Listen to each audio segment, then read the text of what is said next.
Hello and welcome to another video from Canadian Guns and Gear. Today I received a package in the mail and it turns out that it's a Baofeng UV-5R amateur radio that I've been waiting for. This is an amateur radio, meaning that it can only be used if you have an amateur radio license. However, there's lots of little features in this that you can actually still use as someone who doesn't actually have an amateur radio license. So stay tuned and we're going to unbox and take a look.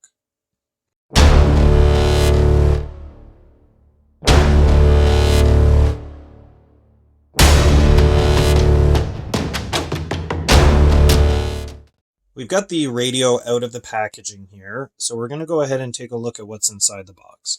So as you can see here, it has a Baofeng logo on it here, and it says it's a professional FM transceiver. And it says professional quality, user-friendly design. And it says the features that it has is long communication range, noise reduction circuit, battery save CT CSS DCS, scrambler, high-capacity lithium-ion battery, FM radio, and long standby time. And it says digital signal processing system. So we'll go ahead and crack open the top here. And as you can see right on the top here, we have the radio sitting in the top itself. Now, it doesn't have the antenna on it yet, but that's going to be the heart of the radio right there. So go ahead and set that there and see what else we got.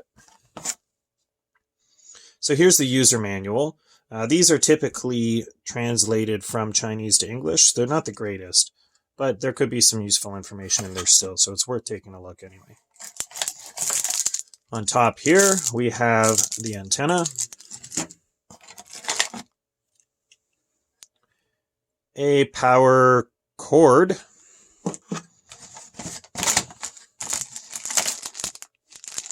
this here is a little earpiece with a microphone. Not the greatest quality, but it is compatible with the radio. You can see the connector here is the Baofeng style connector. A lanyard so that you can put it around your wrist and not drop it. And of course a clip to put on the back so you can attach it to your belt. And finally, the charging base station where the power cord will connect. So that's what was inside the box here. So we're going to go ahead and take a look at the radio itself. So now that we have everything out of the box and the box out of the way, we'll go ahead and take the radio out of the plastic and the antenna here and attach them. So the antenna just connects right here, the male to female connector. And the battery's already on the back of the radio. So we'll go ahead and turn it on and see what we get. Channel mode. So there it goes. It comes right to life out of the box. And it looks like it's actually saying that it's fully charged for the battery. Now, in order to charge it when the battery gets low, all we have to do is connect the power cord to the base charging station and plug that into the wall. So let's have a look at the radio itself here. Now, I have a couple of these already, and I actually purchased these ones here to keep as a backup inside my car, in both of my vehicles, actually. That way, I always have a form of backup communication in my vehicles. Now, one thing I also did, and I haven't received it yet, is I purchased a battery pack that actually uses, I believe it's either AA or AAA batteries, so that you can use regular batteries instead of the rechargeable battery here.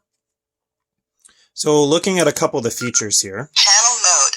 we'll turn the radio on and we'll press this top button right here.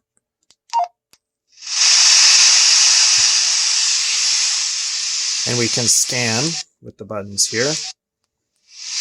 And I'll actually go through the different frequencies. And what this is actually an FM radio. So this can be useful because in this one little radio here, other than being an actual amateur radio, you can listen to a regular FM station.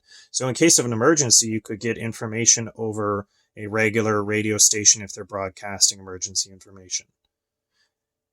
Next, on the top, by pressing this button right here, we have a flashlight. So you have a solid flashlight by pressing it once. Press it again, you get a blinking flashlight to alert somebody, and press it again and it turns off.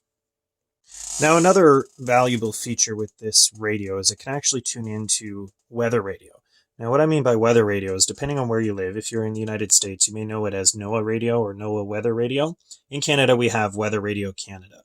Now what this is a broadcast of the weather and any emergency alerts or other sort of emergency information over the VHF spectrum on certain frequencies. Now in Canada, I believe there's a set number of frequencies that they broadcast on across the whole country, and typically no matter where you are, you should be able to hear one of them.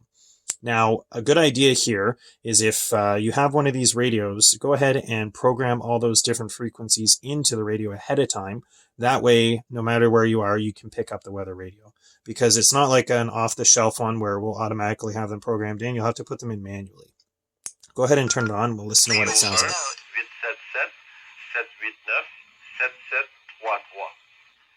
This is Weather Radio Canada. So as you can see, that's what it sounds like. It looks like they're having some technical difficulties at the moment on it. However, that's what it'll be sounding like if you're going to be on the weather radio station. So that was a brief overview of the Baofeng UV-5R amateur radio. So hopefully this gives you a bit of a better idea of what the radio entails and a couple neat little features that you can use even if you don't have an amateur radio license. Remember, in order to actually broadcast on this, you do need to have an amateur radio license, or if you're in an emergency situation, by law, you are allowed to. Now, these radios, the good thing about them is that they are only about $30 depending on where you purchase them from, which is really good bang for your buck, especially for something that you may be wanting to just put in your vehicle or have set aside for an emergency or something along those lines. I would definitely recommend getting your amateur radio license if you wish to use it on your local ham repeaters, but it is definitely still something good to have in case of an emergency. I hope everyone liked the video. This is definitely a great little radio to pick up and have no matter what. They're certainly not the greatest radio in the world, but for the price you pay and for the capability that it has, I would definitely recommend picking one up. If you have any comments or questions, go ahead and leave them in the comment. Otherwise, thanks for watching.